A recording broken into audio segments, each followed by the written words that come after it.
All right, today is August 4th, Monday. Just did some walking this morning, ate some breakfast, took a deuce. Here we are. Maybe you didn't even know that part. But it was the end of week 3. We're starting on week 4 now. And honestly, I must say, week 3 was a spectacular week, meaning that even though last week was the end of my phase, week 2, all my workouts, weights were increased as well. I increased on my squats, my pull-ups, my bench, you name it, across the entire sector board right there. I'll show it to you guys at the end of the video of all my weights getting increased with the picture of my workouts too. But yeah, like it's crazy. Like even though I'm in deficit, even though like I'm still dropping body fat, even though like I'm in a small deficit, my weight is still being increased. Like I'm still pushing, I'm still getting stronger. And it's amazing. It's exciting to see how the progress and the journey is going. Because like a lot of times when people go in deficit, they think they have to revamp the entire training program. That's not necessarily the case. You really don't need to. You don't need to like go in deficit. You don't need to do like low weight, high reps. You don't need doing that. You just keep doing what you've been doing with your training. Of course, you have to gauge based on how you feel and based on like, again, how big of a deficit you are. You will have to adapt to that. But if you're only like 600 calories in deficit, you really don't need to change up your program too much. Like to where you need to do again, lightweight, high reps. You don't need to be doing that. You can still keep pushing strength. You can still keep pushing weight. Again, it depends on like if you got your nutrition dial in, if you got your recovery dial in, and you're getting your rest too. So make sure you get all those dialed in to keep yourself going. And despite too, like in the beginning, it was like a little off too, because like I wasn't getting that much sleep. But for my body to still be able to push and like, despite being tired, it was very exciting. And despite being a small calorie deficit too. But I mean, it was great. Like, I mean, I got no complaints to the workouts. Really got no complaints to my food. I'm stuck. Like, I was actually pretty surprised too, because after the Burger King and my little indulgence of the sweets, I should have weighed myself. I don't know the exact weight I was afterwards, but when it came to about Wednesday, that's when I hit my new low. I hit about 236.6 that day, and then when Thursday came, about 236.2, and that's why I get my. And then it kept staying. It stayed the same for Friday as well, but I pretty much hit a new low despite me having like a 7 to 8,000 calorie cheat day, or I want to say cheat day, like 7 to 8,000 calorie, day of meals right there. And I also too, I'll showcase you what I do leading up to my daily routine when I have my cheat meal as well at the end of the video. So you guys can see how I kind of prep myself, how I go about my day based on, me getting myself ready for my cheat meal. So I do that, and then pretty much it. Do the same thing. Like, I had my food challenge this week, or this Friday, or this past Friday. Did Chick-fil-A, that was about like 4,200 calories. Completed that. And we're back to pretty much, we're at 237, so still a little over the weight cap. But as the week goes on, I know I'll be back probably by like Tuesday or Wednesday. I'll probably be at my lowest again. So that's how you know the body's working in your favor, despite you having such a high caloric surplus on a day. Is if you're feeding your body like if you grow muscle, you maintain the muscle, and you're feeding your body the right proper amount of nutrients throughout the entire week. When that day comes, when you have a cheat meal, it's not going to be a negative effect for you. It's honestly going to be more beneficial for you, because actually you're going to put your body in a little bit more, I won't say overdrive, but a little bit more work, because now it's transporting nutrients to where it needs to go. And with that, it's transporting to, the muscles. It's transporting to, again, where it just needs to go. It's working in your favor as opposed to against you. So that's something like, you gotta think about too, is like when you're in deficit, is like you don't necessarily need to restrict yourself, cut yourself out from anything. You just gotta be smart and have a better approach leaning into it. Because guys, I made mistakes too when I was in deficit. Made tons of mistakes, and all those mistakes, the commonality between all those mistakes is it was just miserable, and I just hated the way I felt about it. Like just trying to cram everything in, just trying to really rush it, and like try to like really like restrict myself because I had to meet the requirement. it just wasn't fun. Now, these past 2 times, this is my second time going back in the cut. This is my second time actually doing the correct way. And this feeling, it's like, it's not even a hassle for me. Like, it's not even a struggle. Like, granted, of course, some of the struggles are like, sometimes I might feel tired. Sometimes, like, when I'm like about to start my workout, I may not be like fully at my full strength yet. But as I like go progress, get myself warmed up and like get into the movements, then it becomes a different story. But going this deficit is not much of a struggle. And I'm only 300 calories deep. I'm still dropping body fat. And here's the thing too, when you're this lean and you're trying to lose a little bit more, this is a mistake a lot of people make, is like they try to look at the weight as a guiding factor to like make sure they hit a certain number. It's like, especially when you get lean, you don't want to do that. You want to preserve as much muscle mass as you can, because when you start to lose like a pound, 2 pounds, a week when you're in this lean, you're starting to lose muscle mass at that point. And that's kind of detrimental, because again, you want to keep as much muscle, keep the metabolism going, and keep your body, at a rapid rate that you can still consume that amount of food. So just understands like when you get this lean, you don't want to lose too quickly. And that's something I was like, when I first began, I was like, yeah, let me get down to this weight.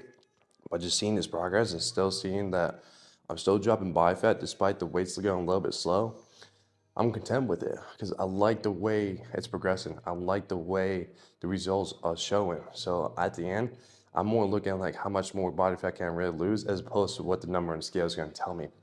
So that's something you got to keep in mind when you go into deficit, again, depending on when. Now, you try and lose like 30, 50 pounds, that it really don't matter. You can lose up to 2 pounds per week and you'd be good with it, because at the end, you're just trying to get to a destination for now to get yourself where you just don't want to be at anymore. And that's okay. But when you get down to this lean point, things going to be in calorie deficit is a little bit more, strategic. It's a little bit more thought out process to go where you need to go and still keep doing what you want to do, especially for me, still doing my cheat meal, still be able to keep lifting heavy, all that good jazz.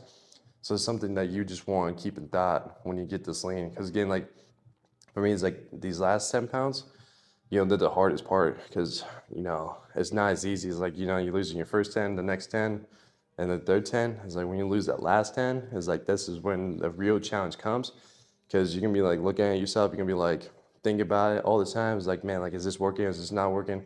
You've been playing all these things in your head, but you just gotta trust the process. And that's another thing too, is like I mentioned this before in my previous videos, is like when you go into deficit, you don't want to keep dropping the calories every time when something doesn't work out. You just have to really like wait and see and let your body adapt to that new phase of the deficit. And that's what I've been doing. This is week 4. And my body's been used to about 3,600 calories for 3 weeks now. And my body's starting to pick right up, starting to keep burning. Like I'm waking up starving every morning. I'm sometimes even going to bed a little bit hungry now. So it's like, that's when I know my body's working in my favor. My body's just speeding up. And that's something I want. And pretty much, these past 2 weeks, I haven't really done anything different. The only thing really different is I increased my intensity on my walking. I've been walking on an incline treadmill for 30 minutes. I do that fasted, just kind of start the morning and then get a good breakfast in. But, the only thing I do is I increase my intensity. So this week, the only really difference is me increasing to gradient of 12 now, and about 2.4 speed is all I need really. And that's all I'm really changing this week, is just increase the incline level by 1, keep everything the same. Also too, we got a new phase in this workout. So the next 3 weeks, we got a whole new phase. I'll upload that next week for you guys, mostly probably the compounds and the accessories after that. But I'll upload that for you guys. I'm excited for this new phase. I'm excited what's in stored. And yeah, honestly, I'm excited to see what this week brings. I'm excited for the cheat meal again. I'm not too entirely sure what that would be. Of course, I'm always, if you haven't known by me, if you haven't known me by now, I'm more a spontaneous type of person. So I don't really like to have a plan exactly what I'm doing until like the day gets close. I'm like, yep, I'm actually doing that. Or I just get some random thought about it. So yeah, we'll keep doing what we're doing here. And really, honestly, guys, it's not much there's the change, to be honest. Like, and the best part about this is you just gotta be obsessed with the journey. Like, yeah, like even though this for me right now is like a destination to just kind of see how much more lean I can get. Like, if I can get down myself to like 227, 228, yeah, that's a destination. But at the end, I'm assess like what's gonna happen afterwards. Like after these next 8, maybe 10 weeks, I go like into body recomposition. I'm gonna be obsessing over that too. I can't wait to showcase you guys on how to do that the correct way in a way that you can enjoy your life year on year out without having to worry about being a calorie deficit forever. That time will come. We'll cross that bridge. But when it comes to your fitness journey, you gotta be obsessed on what you're really going after. Like, and that's the thing is like, there's always gonna be different events. Like for me, again, like I'm doing my 8-week cut. That's an event. You might be getting ready for a wedding. You might be getting ready for your birthday. You might be getting ready for a trip. Whatever the event you're getting ready for, you gotta be obsessed with that. But so too, take into consideration that event is only a destination. Each session is going to be different with each destination events, but you got to look at the overall pictures. What do you really want to obsess over with your fitness, with your life? And what do you really want out of it the most, right? And for me, I'm planning down the road is like, for me, I want to make sure I'm like in my 40s and 50s. When I have kids, they want to go outside and play. I'm there. I'm keeping every step with them. And that's my obsession too, is I want to keep that athletic build as I keep going in age and keep going on. And especially when I go to my kids, I'll be able to keep up with them, hang around with them, play with them, match their energy while I'm still being 50 years old. And that's my obsession with it. So something you got to think about too is like, yes, all these small events that you got lined up for yourself, or you're trying to get yourself ready, that destination is good to have because that's what keeps the session going. But you also got to think of the bigger picture that you're trying to achieve in your life. And whatever that looks like for you, you gotta figure it out yourself. But again, that's where the obsession really comes. Cause like once you keep obsessing over and over again, the hard shit becomes easy. You doing grocery shopping, you doing meal prepping, you doing your workouts, eating your meals, you hanging out with friends, but you knowing that you can't have the foods that your friends are having, the temptations, you work out when you didn't get to sleep, but you still gotta get through the day. Like all the hard shit you be doing in this process of the journey, it's gonna be more rewarding because you're trying to become a different version of yourself. You're trying to become the new you, and that's what you gotta be assessing about. Like with all the hard shit, that's what the obsession becomes so much greater. And at the same time, that's what becomes like doing the hard shit is so much more rewarding. Like you're already doing the hard shit of staying where you're at. You're already doing the hard shit of not doing your meals, not working out, not getting your steps, not grocery shopping, not meal prepping, all those things I talked about, right?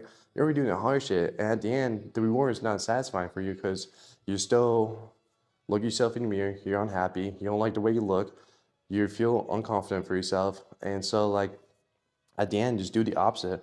But the opposite of doing that hard shit, when you do all the right things, is that session is it's much more great rewarding than what it actually is. So at the end, really find the obsession on what you really want out of your life and out of your fitness journey. Because for me, I just love every part of the events I'm doing. I love the greater picture that I'm trying to do for myself and for my future self down the road. So, but other than that, that's the week 3 recap. Again, I'll upload the workouts, my list from increasing my weight, also to my day in life routine that I get myself ready for my cheat meal.